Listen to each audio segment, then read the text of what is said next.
And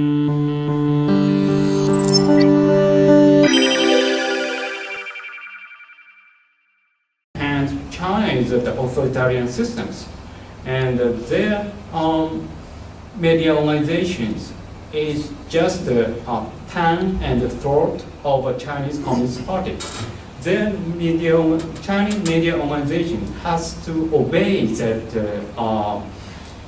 principle and opinions of the Chinese government. And also, their activities have also influenced to the Chinese older people. Let me say some candid opinions. There exists a public opinion in Japan, however, there is no public opinion in China. There is only a ruler and obeyer in China. And we cannot say Chinese ordinary people have their own some political opinions in their mind, and they cannot express it explicitly to the public. They just try to obey the preference of the Chinese government. Excuse me, sorry to cut in, but often we hear from Chinese leaders that now internet is playing a big role, and they have to be very keen to how the Chinese people are thinking. But what you are saying is that this is not the case, and in reality, these people who are expressing their views on internet are saying because they know that what they say is within the limit of what is tolerated, what is allowed by the government. Is that what you're trying to say? And I would like to ask Isro-san Dr. Wilgel to comment on that later, but can I clarify this? Yeah, let me add that point. Chinese government officials often say that yes, there exists a public opinion in China through the internet, and they keep some hard-line positions, sometimes criticizing government soft positions. However, Chinese internet systems has been also controlled by the Chinese government, and those kind of hard-line opinions appearing on the Chinese internet also reflects on the Chinese part of the government positions, I think. And some of them represent the opinion by the People's Liberation Army. In short, you're saying that public opinion in China and public opinion in Japan cannot be sort of parallel or weighed at the same thing. It's a very different. One is guided by the party or government, and one is totally sort of freedom of speech. Put it simply, this is what you're trying to express. Exactly. Okay.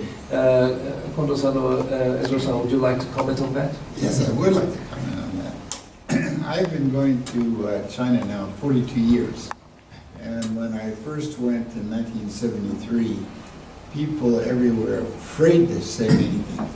And even visiting a school was considered off limits. And I think that now, when I speak at universities in China, almost anything can be discussed. It's a remarkable continuing change. And I think many journalists now in China want to express things more freely, and there are many newspapers like Danhua Zhoumo and Caixin and so forth, where people are now expressing Yanhuang Chunqiu, where people are expressing different views, so that I think things have really changed. Also, I think that the government is sensitive to public opinion because they want to keep order. They want to keep social order, and they want to keep unity. So So there have been demonstrations in various places, and the government does make an effort to influence opinion. But the system is too open now to be able to control in a tight way. When you have 200,000 Chinese students in the United States and 60,000 or more in Japan and many elsewhere, who write emails to their friends every day in China and who go back to China, there's no way they can keep the system as closed down. All this employees of the state publications who try to control the internet cannot completely control all the opinions. So I think we're dealing now with a system. It's not exactly the same as a democracy in Japan and the United States, but it's a much more open system. There's much more contention. There's a much bigger variety of opinion than existed in the past. So in what China. Ezra-san is saying that, of course, it's not comparable to Japan or United States, but compared to past, it has developed a lot of freedom of speech. To compare with what is the difference here, I think. Now, I would like to discuss two more points today. One is United States' role in Asia Pacific. How do US, Japan, China could elaborate its relations? Second issue is economy. Is Chinese economy slowing down? Is this cyclical or is this structural? And how would TPP be viewed in the context of this Asia-Pacific economy? But let us start from this first one. Maybe the TPP could be discussed in this first part of discussion of Japan, China, United States. U.S. is not, this administration, Obama administration, is taking the policy of pivoting to Asia Pacific and try to make guidelines on the basis of collective defense with Japan, have moved training bases to Australia and tried to use bases, training areas in Philippines as well, and the whole difference is seen here. And on economic front, there's TPP. From Chinese point of view, they are, of course, not welcoming this pivoting, thinking that this is sort of new types of containment. Now, what would be the Chinese dream, if I may say, what kind of role would they like to play in Asia Pacific? How would US like to design its relations with China in the coming decades, 3 or 4 decades? Let's look at 20, 30 years. Who would like to start on this US, China, and maybe Japan as well, so relations, the whole big Asia Pacific? I'm always happy. Professors, you know, are accustomed to talking. I'm very happy to jump in on all these questions. I think the United States is allied with Japan, and it's more than just a formal alliance. I think there is a comfort level when Americans and Japanese meet each other in an openness and a relaxation that makes for a very easy conversation. And I think that's particularly true in the military area, where our military specialists have worked with each other for so long I detect a very positive and comfortable relationship there that still exists. At the same time, paradoxically, American leaders probably spend more time thinking about China than Japan and having more meetings. Because with China as a rising power and its influence in so many areas like the environment and national security, if we want to have a stable world order, we have to spend a lot of time working with China in managing that relationship. So I think it's quite paradoxical that on one hand we're allied and comfortable with Japan, and yet we are beginning to work with China on all kinds of areas. I was just in China. Are we like a long-time old spouse? Is that what you're saying? I hope it's a good relationship with your spouse, and it's comfort, and we still do things together.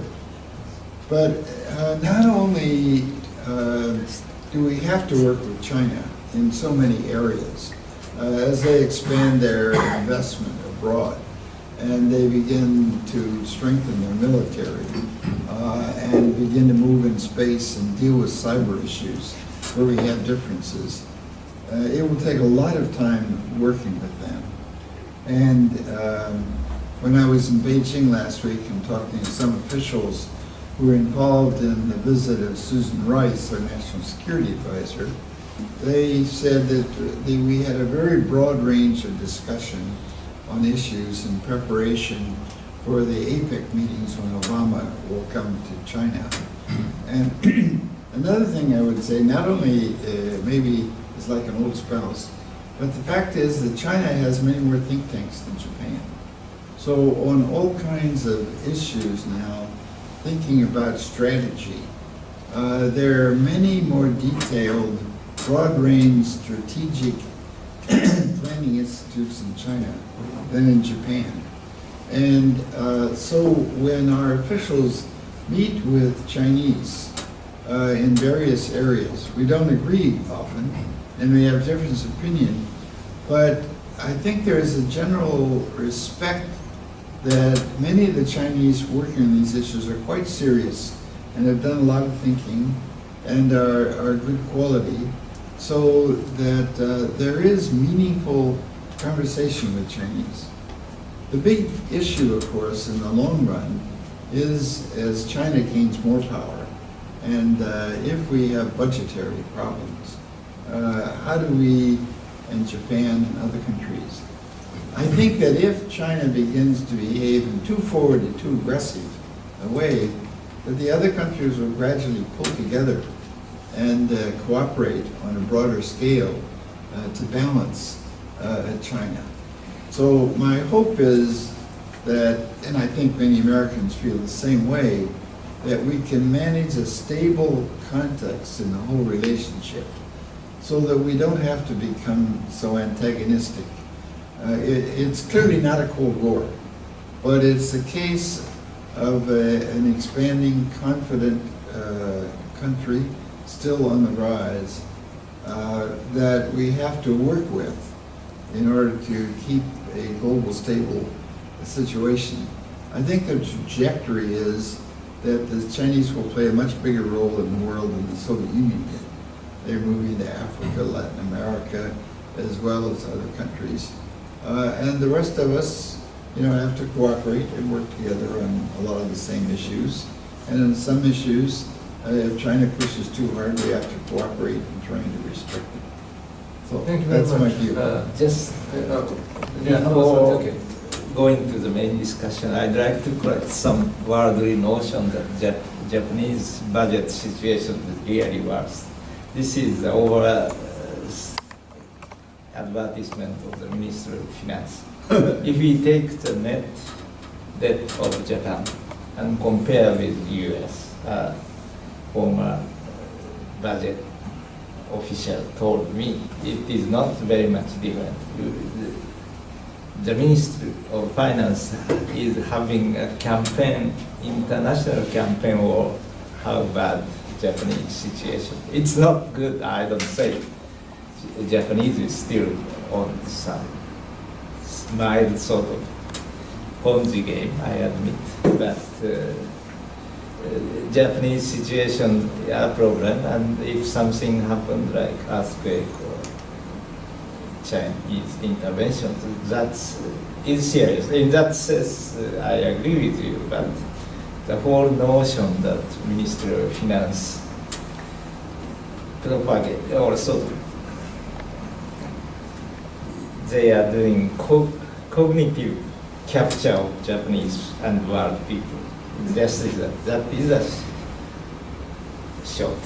Yes, and as for the budgetary thing or the government debt, it is true that Japanese government debt is 200% of GDP. However, that debt bond is so bought by Japanese and is not owned by foreigners, so that stability is there. And also, as for net external asset, Japan is still number one.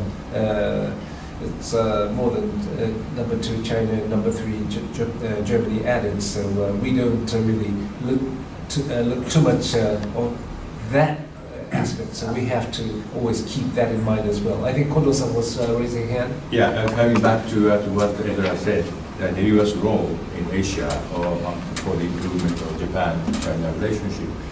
I think although the overall views of the current situation of me are slightly different from that of Sasajima-san, but that doesn't mean that I ignore possible Chinese geopolitical ambitions. I think they have a great deal of ambition to change the status quo. And this is again based on the deep resentment to the 20th century's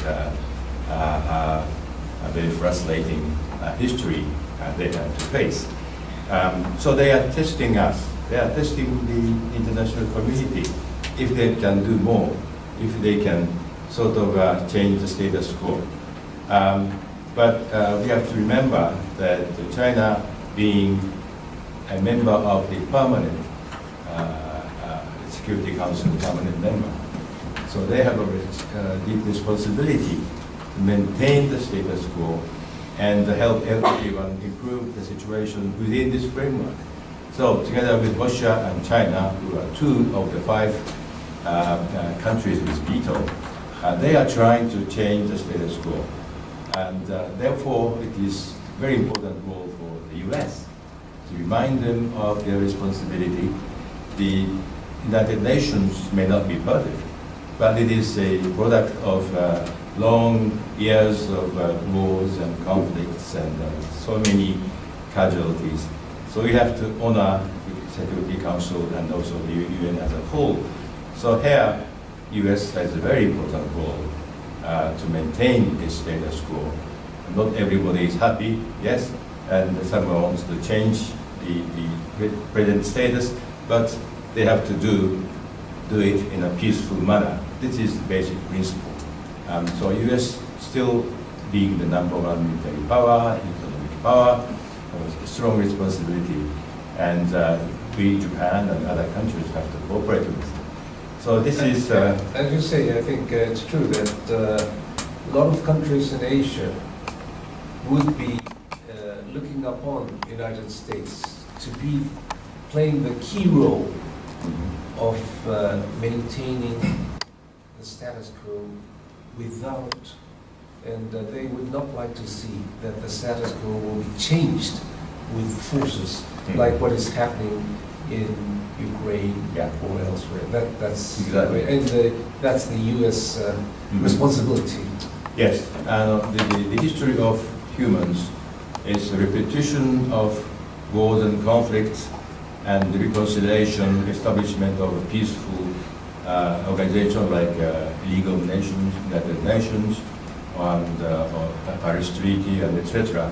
But those who have been sort of defeated in the last war, by gaining some power, try to change the status quo.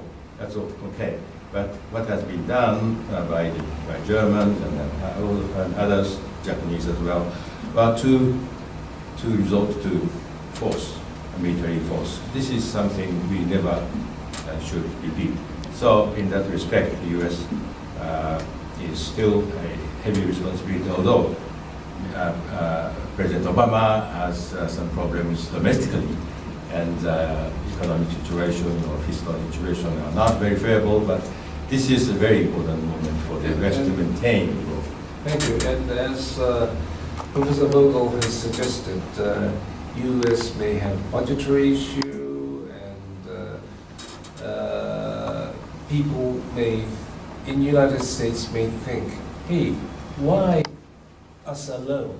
So that is why maybe Abe-san is trying to bring in collective security, collective defense, I'm sorry, protection of peace, protection of secret information act, also relaxing of arms sale, in order to do what we can within the framework of Constitution. Do you have any suggestion, comments, Sasajima-san, on this issue of U.S., China, and collective defense and those issues? Yeah, thank you very much. It looks like Abe administration is trying to reconstruct the U.S.-Japan alliance using that some linear approach. One is that, as Ambassador Fusaki suggested, he tried to change the governmental interpretation of the exercise, limited exercise of that right of collective self-defense, and also Abe administrations, Abe cabinet decided it by themselves, and they tried to review the U.S.-Japan defense guidelines within this year, and also he will submit that some new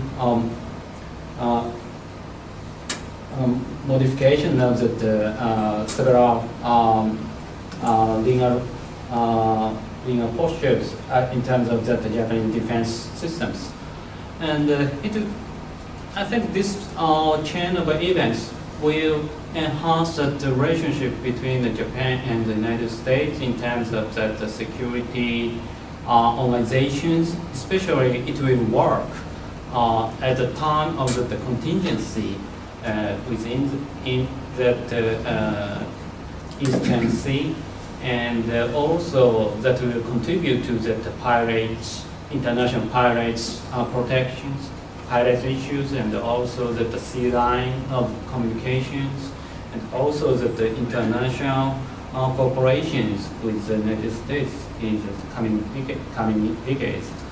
As for the security policies, our administrations goes to the right directions, I think, and it will also work to the counterbalance against China indirectly, I think. May I? Yes, please. I want to add to what Kondo-san and Sashima-san said. I think if you try to think what is Chinese ambition in a way that's too simple a way, I think that they adjust to reality. And the question is, what is the reality that they face and what they would like to do? From judging from their behavior, I think they would like to get rid of American patrols of ships and airplanes that come near to China. They would like to expand the range of area near China. They would like to remove the possibility the United States could intervene if there were a conflict over the Taiwan Straits. And they want to expand that area into the Western Pacific. And they want to play a major role economically around the world. But even if China becomes so much stronger militarily, it still cannot behave just as it wants to around the world. The cooperation of the United States and other countries In that sense, I don't think the pivot was really a new policy, but I think the basic point that our main interest is in East Asia, that our economic trade with East Asia is much greater than with Europe, and that's much greater than with Afghanistan, Iraq, and Syria, that our real interest in the long run is in the Western Pacific. And I think any administration in the United States would recognize that. And I think therefore, Prime Minister Abe's steps to have collective security are welcomed by knowledgeable people in the United States. There are some people in the United States who are worried that Abe-san provoked China by the visit to Yasukuni. And we hope he does not provoke China more. But we welcome the steps that he has taken to make Japan a more normal country. And I think any objective analysis would not describe this as militarism.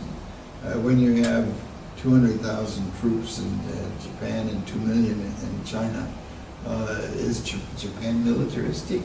No, I don't think anybody could claim that anybody who is logical could claim that Japan is becoming a militaristic country. Thank you very much. I think it's very important, as you say, Professor Bergdahl, to distinguish three elements. One is defense policy.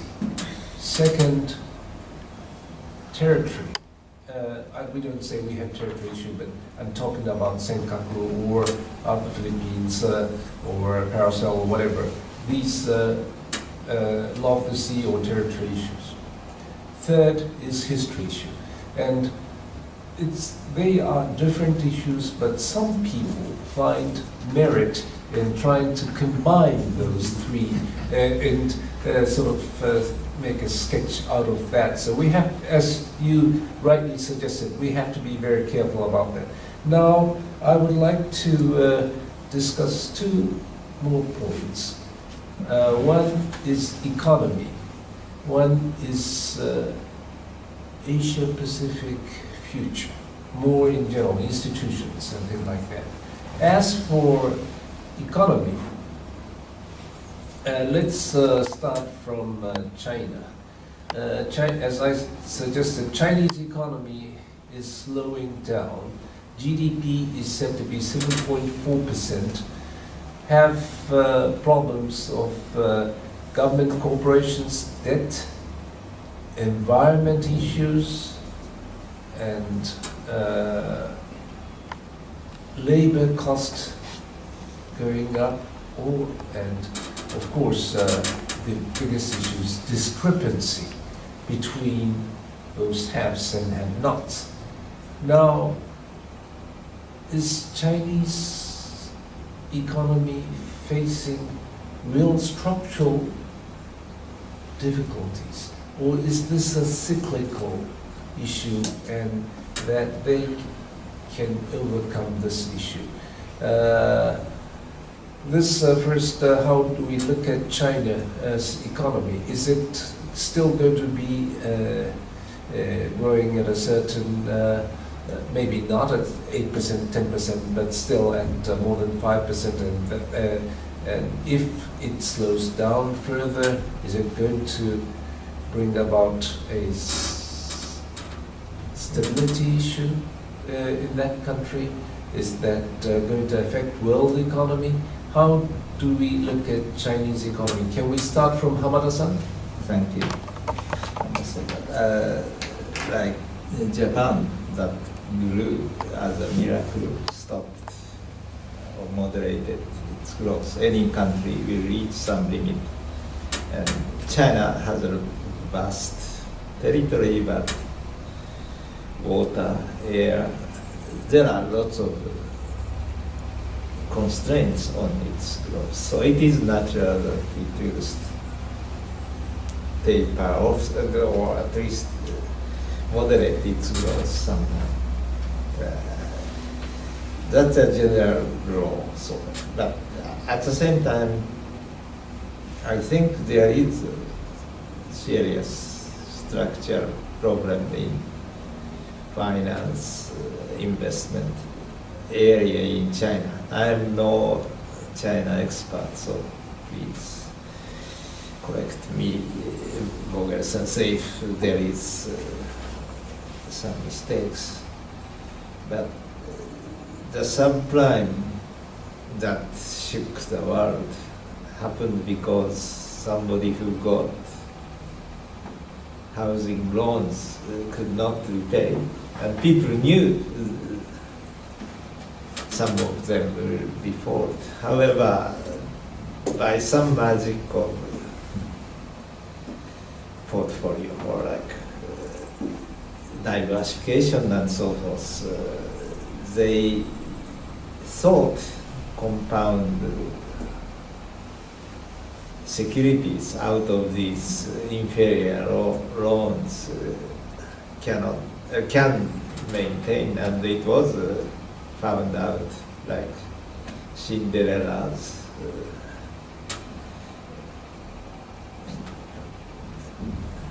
midnight pumpkin incident, and everybody suffered from it. And there are, I think, many investments dubious in China, and probably that was not controlled. But there are, again, I will cite two theories. One is, since it is not operated by market, it is very dangerous. The bad loans are associated with bad economic miscalculations in the West, but in China probably it may be associated with some political connections and so forth. So the objectives of investment is mixed up with political device capitalism, and if it's capitalism. So that part is dubious. That is one way that the market would solve. But since the Lehman crisis showed that the market didn't work well, so some hopeful people say because it's not completely market phenomenon. Justin Lin, for example, says so China can contain this problem, and as long as, he said, China maintains some economic growth quantitatively, those qualitative issues will not be serious. But I cannot answer whether these two views, which of the views is correct. Yes, please. Hamada-san, I'm not an economist, and you are, so you know economic issues much better. But from my understanding, I would say there are two big structural problems that China is facing. And then I think there's a new source of the growth. The first structural problem is that because local communities had almost no taxes, they didn't have enough regular income to pay for the costs of local development. So for the last 10 years or so, local governments have been selling property around the edges and taking investments on a very large scale for construction and using that as a local income. That cannot continue forever, because you cannot have an infinite amount of agricultural land that's transferred to urban areas. That must slow down, and that has led to a lot of big loans. And a lot of the big loan problem in China is from those local areas that have had huge investments. The local official wants to show to Beijing that he can make his local area grow. So that has led to a lot of bubbles in local areas. And I think that is one of the big structural problems. And they have to find now some new way of getting local finance on a more regular basis with some taxation to avoid that problem. And that transition is not easy. A second structural problem is that the big corporations are now spending so much money, have so much wealth, and they do not have the dynamism and the flexibility that independent private firms. And they need to do more to privatize more of the public sector. Too much is still in huge corporations which are not adapting. So I think those are two of the most fundamental structural problems. In terms of what can drive the economy, I think because wages are going up, and that will slow down the economy, but it'll also use consumption to drive a lot of economic development. So I think a lot of the economists in China who are thinking about the future of their economy are now thinking of trying to stimulate private spending, and that the greater availability of money through wages, that consumption will now be used as a leverage to try to increase the economic growth, and also to move to higher technology, just as all the other countries in rapid growth have moved from labor intensive to higher technology. So I think that also is now a goal. Those are not easy and it's a lot of work, but I think those are the long-range trends. Just thank you for a very clear explanation. The important elements, as in China, in Japan too, higher wages, two-edged swords. If you have higher wages, that will increase demand and economy will prosper. But for the supply side, higher wages means higher cost. So that managing these two sides are important in any country. Thank you very much.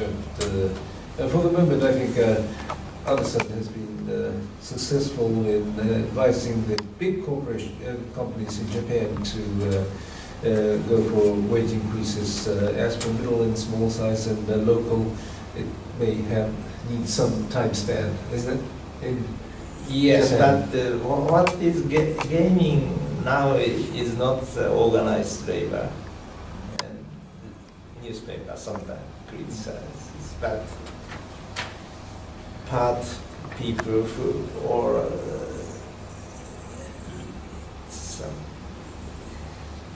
labor market in construction companies very, very tight. And guy shop that McDonald's, Yoshinoya type of industry.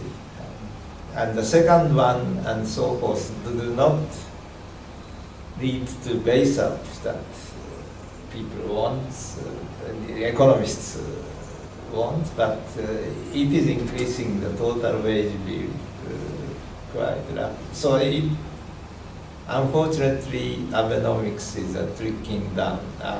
My friends say don't mention that, but first, big firms, exporting firms gain. Second, the stock, equity owners, investors gain, and that will come trickling down. But I think it's better than Reagan's trickling down. That was just give money to higher income people by reduction of taxes. But in this case, they give stimulus to the foreign exchange market and the stock market and others to come down, to make the benefit come down to us. It is slow, I admit. I wish this process go faster, but it's still working. Labor markets indexes and output gap, what is GDP gap,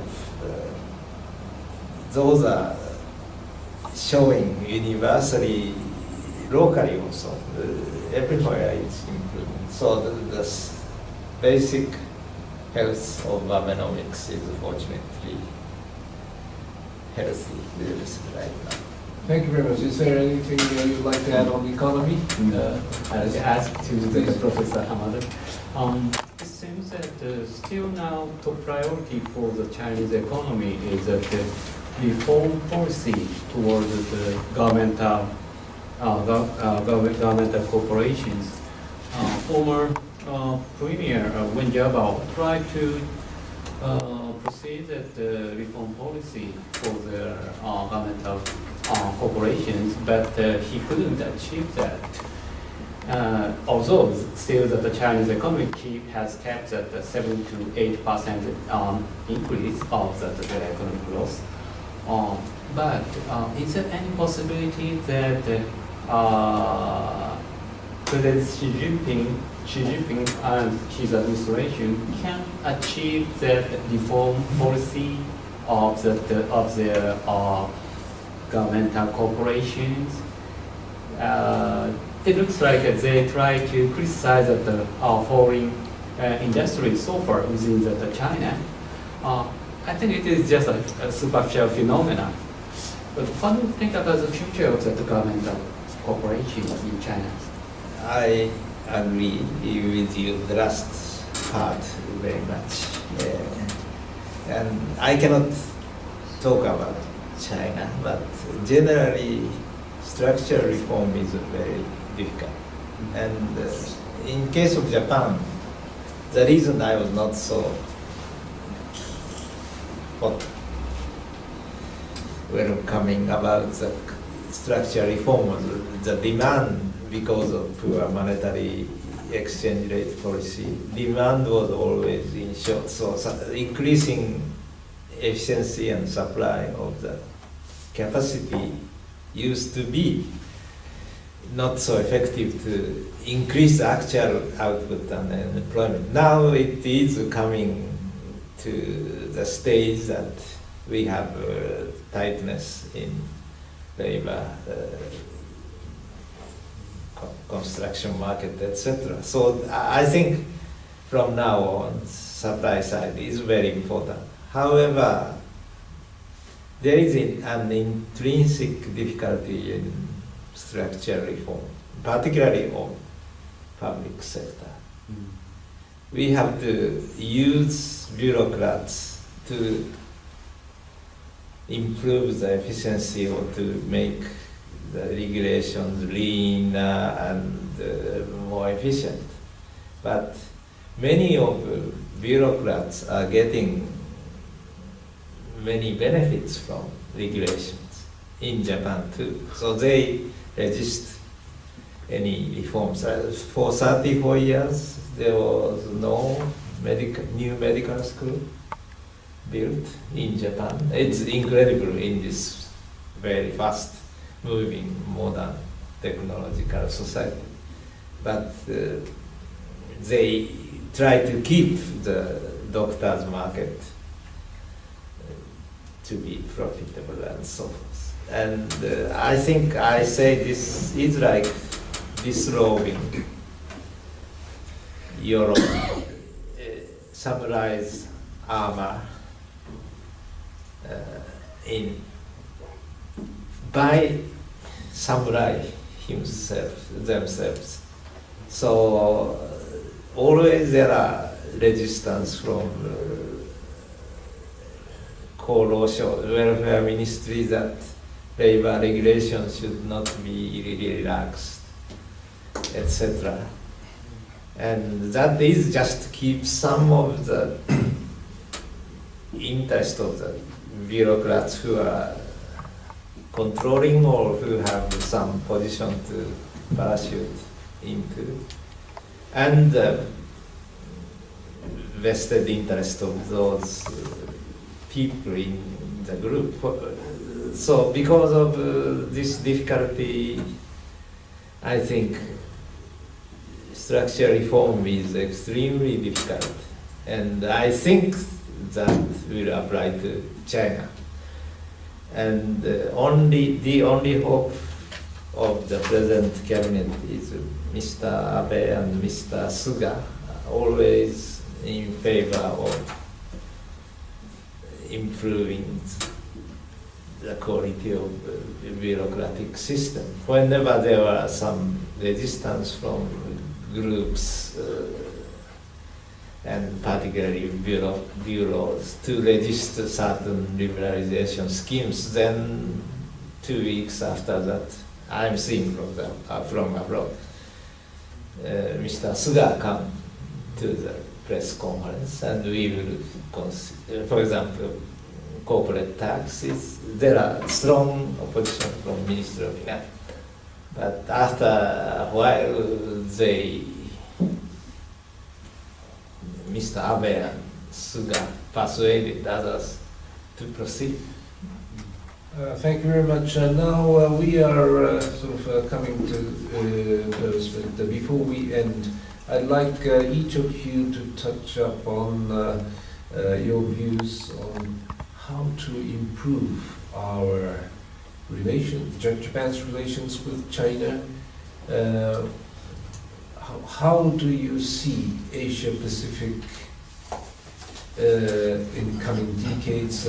Is there a possibility, maybe not now of course, but of institutionalization like Asia Pacific Community?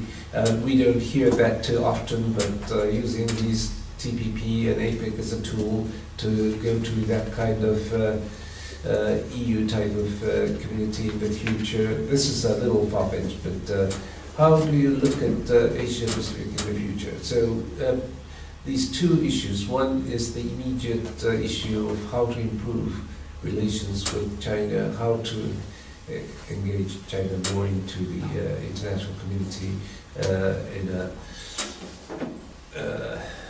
the way the others feel comfortable. The second is how do we see Asia Pacific, of course, with the United States in that. How do we look at that? Is there any of you would like to make or if there's anything, a message you would like to send, please say anything you would like to as well. So it's not confined to those two questions, but please, let's go. Any of you, just, I think we'll go just once for so. Sanjay-san, would you like to start? Yes. Okay.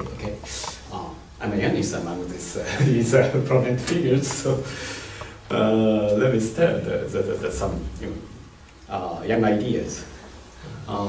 It seems to be, it is simple for Japan to improve the relationship with China. Well, first of all, we have to resume that high-ranking summit between the Prime Minister Abe and President Xi Jinping in the coming APEC meetings. This will be a first step for Sino-Japan relationship. Maybe beforehand, foreign ministers will meet at on the sideline of the UN conference in New York.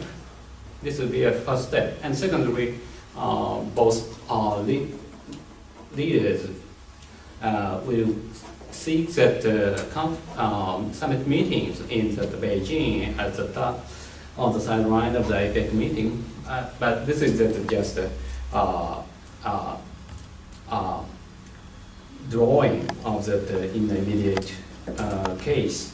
However, it looks like difficult to proceed in this way because the Chinese side reportedly tell us that some conditions for holding these meetings.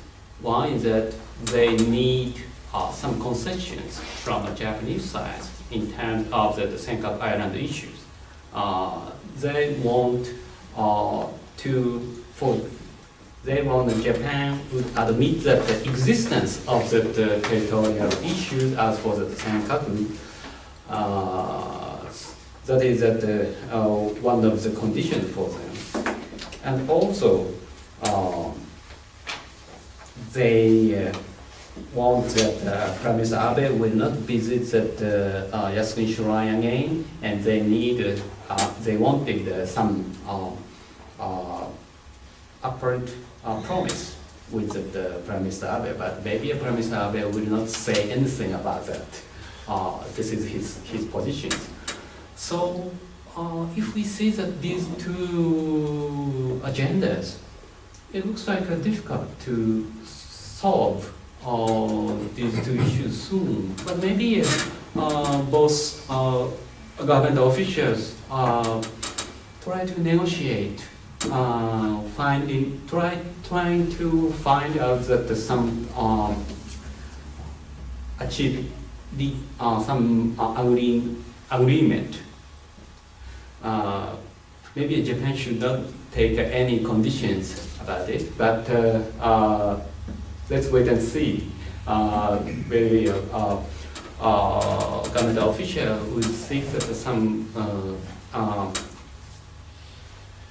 concessions each other. But maybe I'm carefully watch that that should not be appeasement policy against China.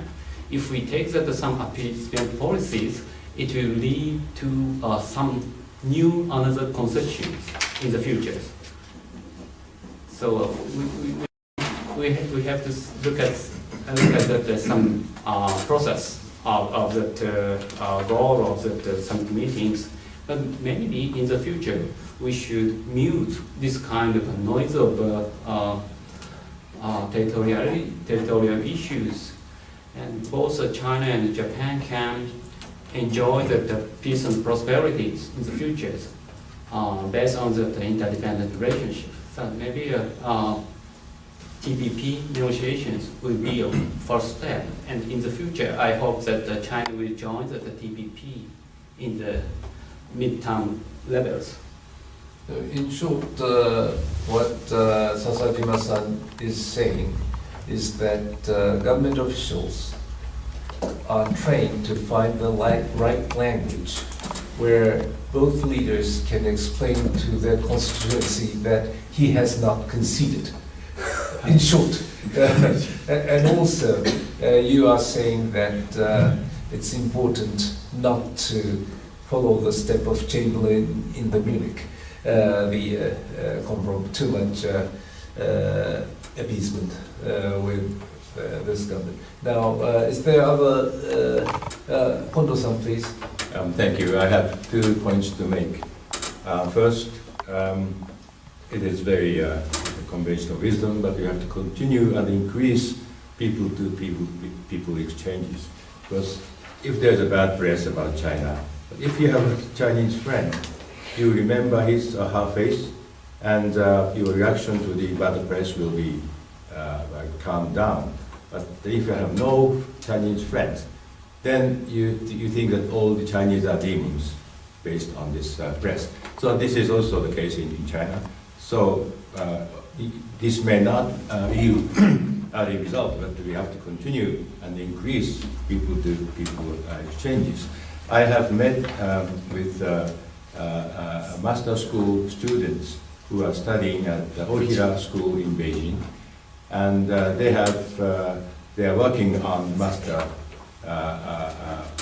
thesis, and I have met them, and those students who are fluent speaker of Japanese but had never been to Japan, and the first impression, according to them, was that Japanese people are so gentle, and so streets are so clean, totally different from the image I had in Beijing. So this is also the case for the Japanese people, because of the bad press, very negative image of Chinese and China as a whole. So increasing human relations, people-to-people relations, is still a very important issue. And also you have to, then they will realize that what is reported in the media or the result of opinion polls are deviated from the reality.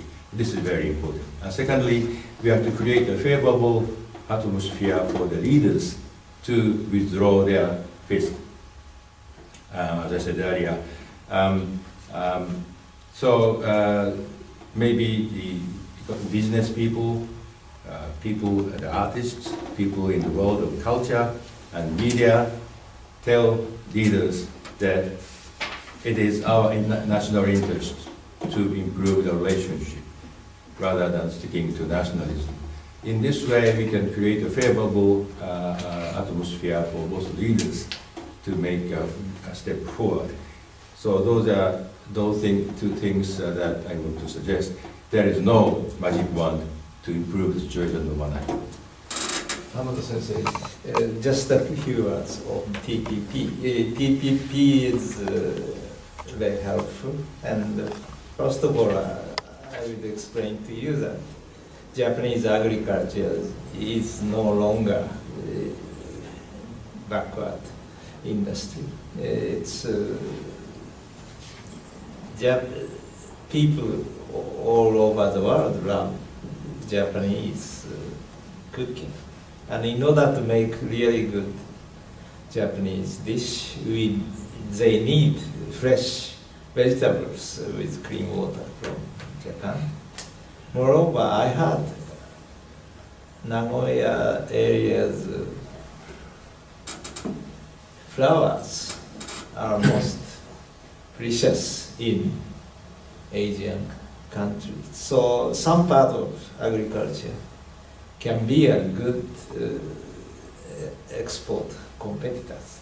But some people, traditional rice farmers, they have to suffer a little bit to get better trading atmosphere. And I'm afraid it seems it's not Japan, but on the part of United States that the present negotiation is lingering so long until at least to the mid-term election and so. That's my short comment. And I mentioned about a founder of this international house, Shigeharu Matsumoto, but it's since I cannot invent some device to make China-Japan relationship better institutionally, I'd like to talk about the more human side already mentioned by Dr. Kondo. When Mr. Matsumoto was invited by Irving Fisher, the founder of Yale Economics Department, he went, but he had to come back. He had to propose his later fiancée in London also. So he didn't finish his degree. That's a great regret for Yale administration, that he doesn't have Yale degree. But he was told by his father, or also a businessman, to talk to Chinese people in the United States. They will tell you many things as foreigners. So they ate Oriental food in Yale's dormitory. And I don't know the direct connections, but when Mr. Matsumoto went to Shanghai to be a Rengo Dome, like Kyodo, the major press director, he watched Nanjing and so forth, but he could catch the Seiyan incident, big political event. Shanghai was captured and so forth. So his dormitory conversation at Yale was, I think, indirectly contributing to his international career. That brought him as an advisor of Mr. Fumimaro Konoe, as well as Shigeru Yoshida. So I learned from Professor Vogel when I was visiting Harvard how to cultivate relationship with younger people. There is a so-called Vogel Juku. He sacrificed a lot financially also, but the important thing is his house was opened every other week also, and we, including me, engaged in lively discussion. So I asked him that Noren goodwill can be transferred to me at the end as well. And I already started several meetings, but these days I would like to try Vogel Juku at the end, emphasizing some group communication among Orientals, Japanese, Chinese, Koreans, Asians, and many interested American people are there. And that before they go to Ministry of Foreign Affairs or for Ministry of Finance, they become very narrow-minded. So before that, they should have some platform to discuss mutual matters when they are not yet captured by institutional constraints. And whenever I will be at Yale, I'd like to ask speakers like you, when you come to the New England or New York area, and unfortunately no honorarium or even some expenses may not be paid to you, but I appreciate if you can come to address to a group of people about the Asian relationship right now. I think all of them, us, would like to do that. Thank you very much. Esmerson, please, Professor Vogel. I'm so glad that Professor Hamada talked about this, because we have so many wonderful Japanese students abroad. Not enough, but there are a lot. We have, perhaps over 100 in the Boston area at various institutions, and they're a very impressive bunch. They're very cosmopolitan. They're not only good at language, some of them are children of officials or business people who served abroad and who are very cosmopolitan. There's a Japanese woman who speaks English with a Mexican accent, another who speaks with an Irish accent. It's wonderful, and I hope these people will play the role in the future in Japan. I'm really quite optimistic that you have real talent there. In answer to the questions that Ambassador Fujisaki raised, I would emphasize two things. In terms of how to improve relations with China, I think it's not just Japan. China has work to do, and the United States has work to do too. I think it's important to avoid provocation in the short run, and things that irritate the Chinese, that the Japanese should try to avoid. And I think the Chinese need to take steps to try to make it possible to have conversations with more Japanese. They've been overly restrictive in their willingness to meet with officials. I think they have work to do too.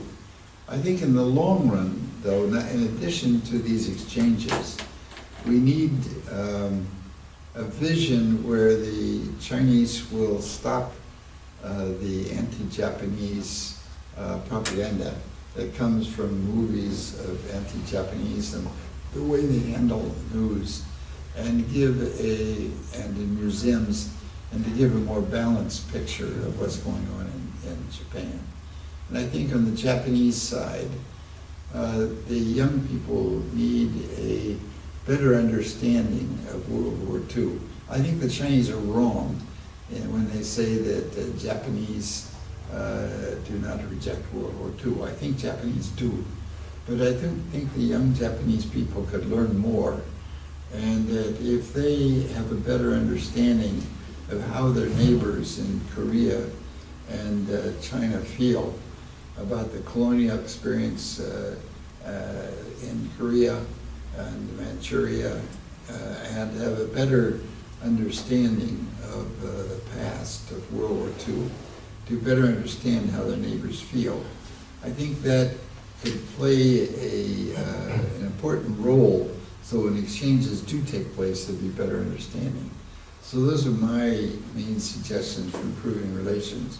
On the question of what kind of structural relationships in the future, I think that we have a lot of structures. I think one thing that we need to do is have more trilateral and quadrilateral discussions. The Chinese now come to Americans all over and say, let's have a joint project on environment, or let's have a joint project on cybersecurity. And many American universities and okay, let's do. I think we ought to say, how about including Japan and South Korea? Because I think the more we can get those discussions, the Chinese are ready and willing to talk to the United States about many issues. But I think the United States should take the initiative to try to make more of the discussions trilateral and quadrilateral. And especially the Korean Peninsula, we need to have more discussions that involve South Korea as well as China, Japan, and the United States. So that's the one thing. On the TPP, I agree with Hamada-san, that part of the problem is the United States, that we have not moved enough. I think that Obama has a real problem trying to get enough support. And hopefully after our election, we might be able to push that forward. And if so, I think my reading of Japan is their willingness to make progress on agriculture. That in balance, if we can come up with our side in the United States, then I think Japan is ready.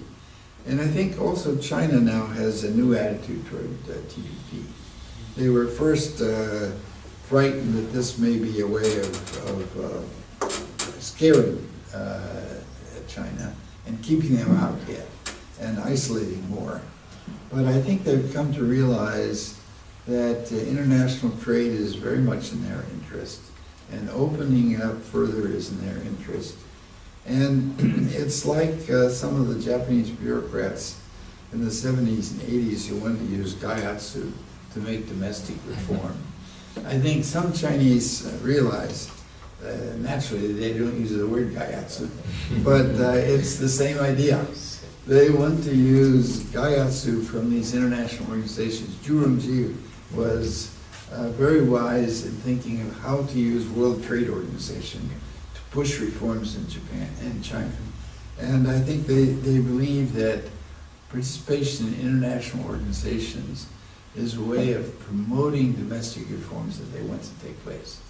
So I think their attitude toward TPP has changed, and I hope that the United States Congress will support our president in making enough progress, because it's a good opportunity to bring the Chinese into these international trade organizations. Thank you very much. It was a great honor and pleasure to moderate this group of wise men, and I don't think the discussion needs summing up, but I will offer some of the thoughts that have come up to my mind after listening to these people's comments. One, about our relations with China. well, it's known that as for GDP, US is number one, China is number two, Japan is number three in the world. So it's not, we're not talking about small countries' relations. It's world's one of the most important countries' relations. So that's why the management of this relation is so important. 3 or 4 points. One, it's important not to be provocative.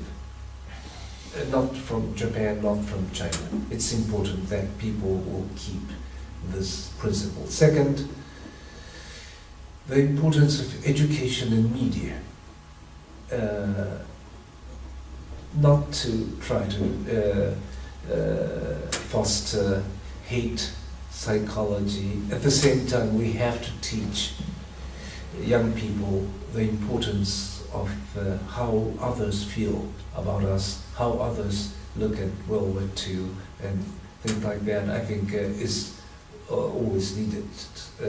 Third, economy is not affected yet, but we have to always keep in mind, economy of meaning Japanese, Chinese trade, but very frankly, investment is going down from Japan to China, and we have to always think that politics should not affect investments, economy, and that the good side of economy should, on the other hand, affect economy. Fourthly, we should not only look at negative side, but positive side. To concentrate on positive side is important, and for that we have to provide vision for the future. Second is the fact that China has lots of structural problems. However, it will continue to grow. So we have to engage China and try to see that China will not change the status quo with force. And we have to speak up in one voice on that issue. Third, most of us in Asia Pacific would like US to remain as an important element in this area. It's not because only for military reason, it's not only for economic reason. It's your founding fathers' principle. It's freedom of speech, democracy, and human rights. These are now shared with many countries, and that is why people would like US to play an important role in this region, continue to do so. Fourthly, we would like to continue to improve our relations with China, maintaining our relations and fortifying our relations with US, so that US would feel that they would not have to take all the responsibilities. It's both US, Japan and China, all three of them have responsibility to bring about more stability in this region. And as for the institutionalization, I think we are not looking now at sort of a very new idea for Asia Pacific community, but using existing form of TPP, not existing, but which will be, hopefully exist, and other organizations. But as Professor Vogel suggested, it's important that US will continue to advise China to include Japan and, in cases, Korea, to be in the future cooperation, so that those trilateral, quadruple relations will be a basis for the future discussions. I think we're very fortunate to have all these four panelists share their wisdom with others, and now I think we have concluded 2 hours of discussions. So again, thank you very much, everyone, to participate in this discussion. Thank you, Mr. Mercury. Thank you. Excellent Excellent. conclusion. Yeah.